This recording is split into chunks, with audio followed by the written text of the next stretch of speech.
Hello বন্ধুরা, good morning. মিষ্টিস ফ্যামিলির নতুন আরেকটি ব্লগে তোমাদের সবাইকে ওয়েলকাম। আশা করছি তোমরা ভালো আছো আর আমিও ভালো আছি। তো এখন বাজে সকাল 7টা আর আমার আজকের ব্লগটা আমি এখান থেকেই তোমাদেরকে সাথে নিয়ে শুরু করছি। তোমরা আমার ব্লগটা পুরো দেখো, আশা করছি তোমাদের ভালো লাগবে। সকালে ঘুম থেকে উঠেছি, ব্রাশ ট্রাশ করে নিয়েছি, তারপরে কালকের যে জামা কাপড়গুলো বারান্দার দিকে মেলা ছিল সেগুলো তুলে নিলাম, কেননা ঝাড় দেবো তো, ঘরটার ঝাড় দেওয়া হবে, তাই ওগুলো আগে তুলতে হলো, নাহলে ধুলোগুলো গিয়ে আবার এই ধোয়া জামা কাপড়গুলোর মধ্যে লেগে যাবে। তাই সেটা আগে করে নিয়ে এখন ঘরটা ঝাড় দিয়ে নেব।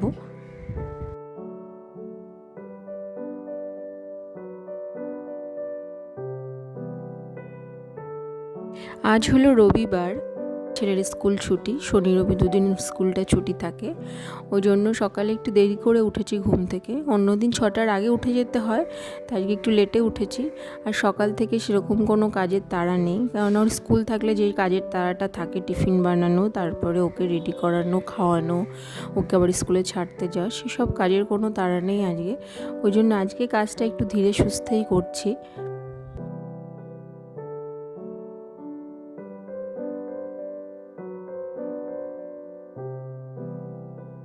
ঘর বারান্দা সব ঝাড় দেওয়া হয়ে গেছে, এখন বিছানাটা গুছিয়ে নেব, তারপরে অন্য অন্য কাজের দিকে আস্তে আস্তে এগিয়ে যাব। সানডে, সেজন্য সবাই বাড়িতে আছে, হাজব্যান্ডের ছুটি, শাশুড়িরও ছুটি। তো এখন আমার জন্য আর আমার হাজব্যান্ডের জন্য একটু চা করে নেব, আর ছেলেকেও তার সঙ্গে সঙ্গে সকালের যেটা খাওয়াই সেরিগ্রো সেটা খাইয়ে দেবো।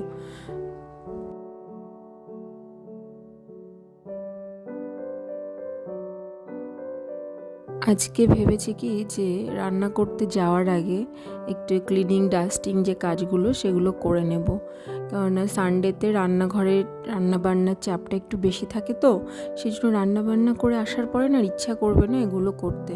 তাই ভাবলাম যে চা বিস্কিট খেয়ে নিয়েছি, এবার একটু দেখছিলাম যে এই বারান্দা ঘরের যে গ্রিলগুলো না, এগুলোতে ঝুল জমে আছে, ধুলো সেরকম নেই, ওই ঝুল জমে না, মাকড়সার জালের যে এটা সেটাই জমে গেছে। তাই ভাবলাম তাহলে আগে এগুলো একটু ক্লিন করে নিই ভালো করে, তারপরে রান্নাঘরে যাব রান্না করতে।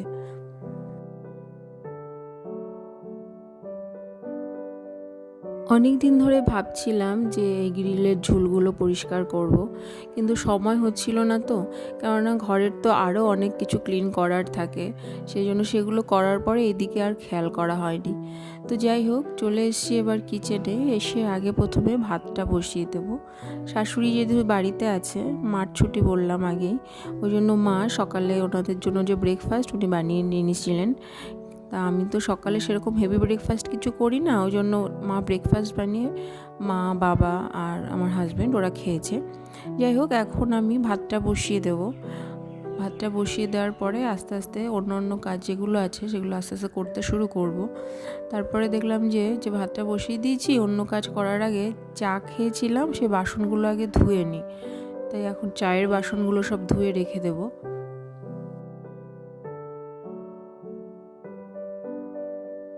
রান্না বান্না কমপ্লিট করার পরেও অনেক বাসন হবে, তাই ভাবলাম এখন কিছুটা ধুয়ে নিই, তারপরে রান্না করার পরে যে বাসনগুলো হবে সেগুলো ধুয়ে নেব, নাহলে কী হবে একসাথে অনেক বাসন জমে যাবে। তারপরে এখন ভাতটা ওইদিকে হচ্ছে, আর এখন আমি যেহেতু সানডে তাই চিকেন হবে, প্রতি সানডে চিকেন বানানো হয় বাড়িতে, তাই এখন চিকেনটা ভালো করে পরিষ্কার করে নেব।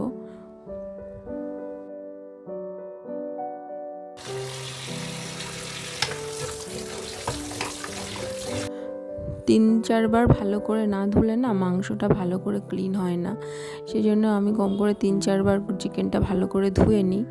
তারপরে এখন এগুলোকে একটা ওই ফুটো যে থালাগুলো হয় না, তার মধ্যে জল ঝরানোর জন্য রেখে দেবো কিছুক্ষণ।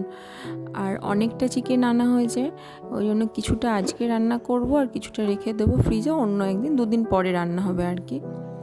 তো চিকেনটা ধুয়ে জল ঝরাতে দিয়েছি, যতক্ষণ ওটা জল ঝরবে তাহলে ততক্ষণ আমি ব্রেকফাস্ট করে নিই।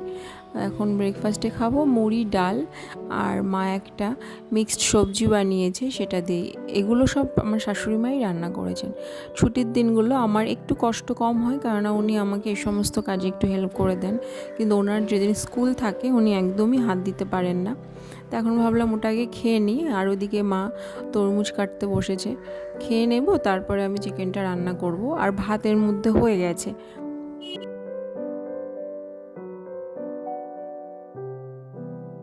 প্রচণ্ড গরম পড়ছে, এই জন্য এখন তরমুজটা ভালো লাগে।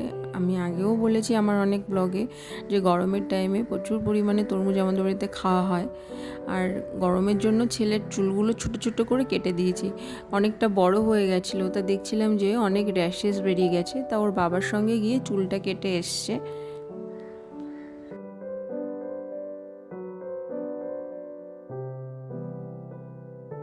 চিকেন রান্না করার সময় গুঁড়োর মশলা তো ব্যবহার করা হয়, গুঁড়ো লঙ্কাও ব্যবহার করা হয়, কিন্তু বাটা মশলার টেস্ট আলাদাই হয়।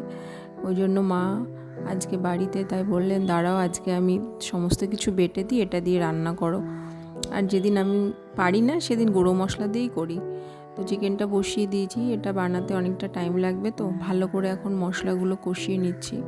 তারপরে আস্তে আস্তে এর মধ্যে আলু, চিকেন, অনেকে আবার চিকেনের মধ্যে আলু ইউজ করে না, কিন্তু আমাদের বাড়িতে চিকেনের মধ্যে আলু লাগবে। আর আলু ছাড়া চিকেন কেউ খেতে পছন্দ করে না। চিকেন আলুর ঝোল খুবই পছন্দের একটা খাবার।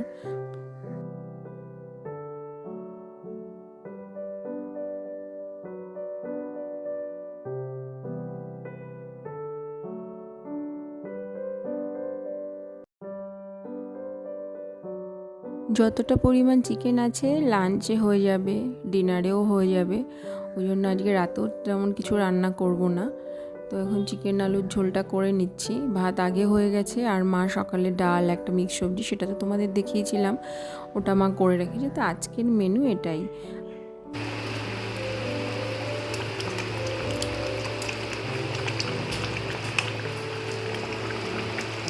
আমার রান্নাবান্না সব কমপ্লিট হয়ে গেছে। এখন গ্যাসটা ভালো করে পরিষ্কার করে নেব। রান্না করার সঙ্গে সঙ্গে যদি এটা পরিষ্কার করে নিই না, তাহলে এই ওভেনের গায়ে না তেল মশলার দাগটা বেশি ধরে না। কিন্তু এটা যদি ফেলে রাখি যে কিছুক্ষণ পরে করব বা খাওয়া দাওয়ার পরে করব, তাহলে এটাতে অনেকটা তেল মশলার দাগগুলো না চেপে বসে, সহজে ক্লিন হতে চায় না। ওই জন্য আমি রান্না করার সঙ্গে সঙ্গে যতটা পারি এটা ক্লিন করে রাখি, যাতে পরে এগুলো করতে আর কষ্ট না হয়। তারপরে রুমে চলে এসেছি, আমার বেডরুমে। মা তো অনেকক্ষণ আগে তরমুজ কেটে রেখেছিল, তাই এখন তরমুজগুলো খেয়ে নেব। আর আমি একটা সানগ্লাস অর্ডার দিয়েছিলাম, সেটা আজকে এসছে, সকালে এসছে, কিন্তু কাজের জন্য এটা ওপেন করার টাইম পাইনি, দেখিনি। তাই ভাবলাম ঠিক আছে এখন আগে এটা দেখে নিই। অনেকক্ষণ ধরে মনটা চাইছিল কখন দেখব, তো এখন এটা দেখছি, তাই ভাবলাম তোমাদের সঙ্গেও সেটা শেয়ার করি।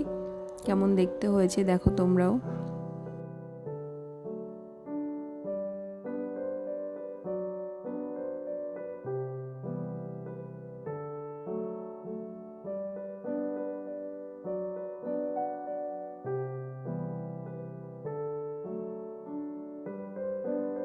এখন আগে ছেলেকে স্নান করাবো, তারপরে ওই ছেলেকে স্নান করানোর পরে জামা কাপড় কিছু কাচার ছিল। হাজব্যান্ডের জামা কাপড় সপ্তাহে একদিনই কাচা হয়, অফিসে যে জামা কাপড়গুলো থাকে, তা সেগুলো সব কেচে দিয়েছিলাম।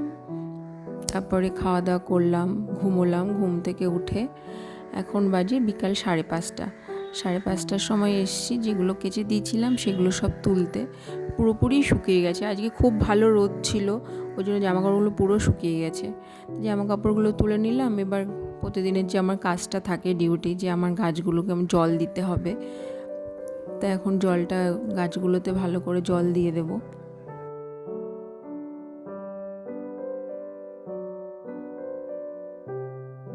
সারাদিন তো খুব রোদ ছিল, কিন্তু বিকালের দিকে ছাদে আসলে না মনটা জুড়িয়ে যায়। এত সুন্দর হাওয়া, ঘরের যে ফ্যানের হাওয়া সেটা অত মিষ্টি লাগে না, কিন্তু যখন ছাদে আসি এত সুন্দর হাওয়া, বাইরের যে হাওয়াটা, যে মনটা পুরো জুড়িয়ে যায়। তারপরে চলে এসেছি, আর এদিকে সন্ধ্যা হয়ে গেছে। এখন ছেলেকে হরলিক্স খাওয়াবো, আর সঙ্গে সঙ্গে আমি আমার চাটাও খেয়ে নেব। আজকে একটু বেরোবো, আমার দুটো চুড়িদার তৈরি করতে দিয়েছিলাম, তাই ভাবলাম, ডেটটা 1 সপ্তাহ আগে ছিল আনতে যাওয়ার, কিন্তু আমার যাওয়া হয়নি। তাই ভাবলাম যাই, যে আজকে গিয়ে নিয়ে আসি, কেননা পয়লা বৈশাখের তো আর বেশি দেরি নেই, তাই ওগুলো নিয়ে আসি। আর আমি জানি যে আজকে মার্কেটে প্রচণ্ড ভিড় হবে, কেননা সামনে ঈদ, তারপরে পয়লা বৈশাখের জন্য যে চৈত্র সেলটা দেয়, তার জন্য মার্কেটে একদম ঢোকা যায় না। কিন্তু কিছু করার নেই, যেতেই হবে, এক সপ্তাহ এমনিতে ডিলে হয়ে গেছে।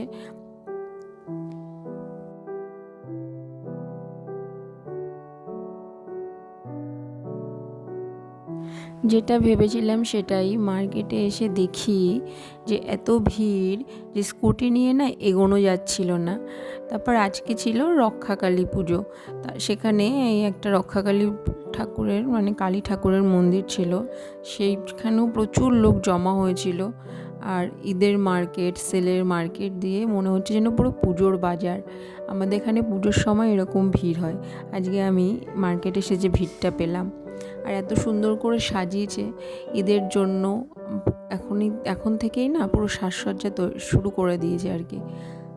আর এদিকে পুজোর ওখানে এসেছি, যেখানে পুজো হচ্ছে, এত সুন্দর ওখানে বাজি ফাটানো হচ্ছে, আতশবাজি হচ্ছে আর সাজানো হয়েছে, দেখতে তো খুবই ভালো লাগছে। তাই ভাবলাম যে চুড়িদারের দোকানে যাওয়ার আগে এখানে একটু যাই, ভালো করে দেখে আসি সব কিছু, আর ঠাকুরের একটু দর্শন করে আসি। বাড়ি ফিরে এসেছি, আর দেখো এই চুড়িদারের পিস দিয়ে কুর্তি তৈরি করেছি, সেগুলো আমি ভাবলাম বাড়ি এসে এগুলো আমি দেখে নিই আর তোমাদের সঙ্গেও ভিডিওটা শেয়ার করি। তো বন্ধুরা, চলো আজকের মতো আমার ভিডিওটা এই পর্যন্তই। আশা করছি তোমাদের ভালো লেগেছে। দেখা হবে তোমাদের সঙ্গে নেক্সট ব্লগে।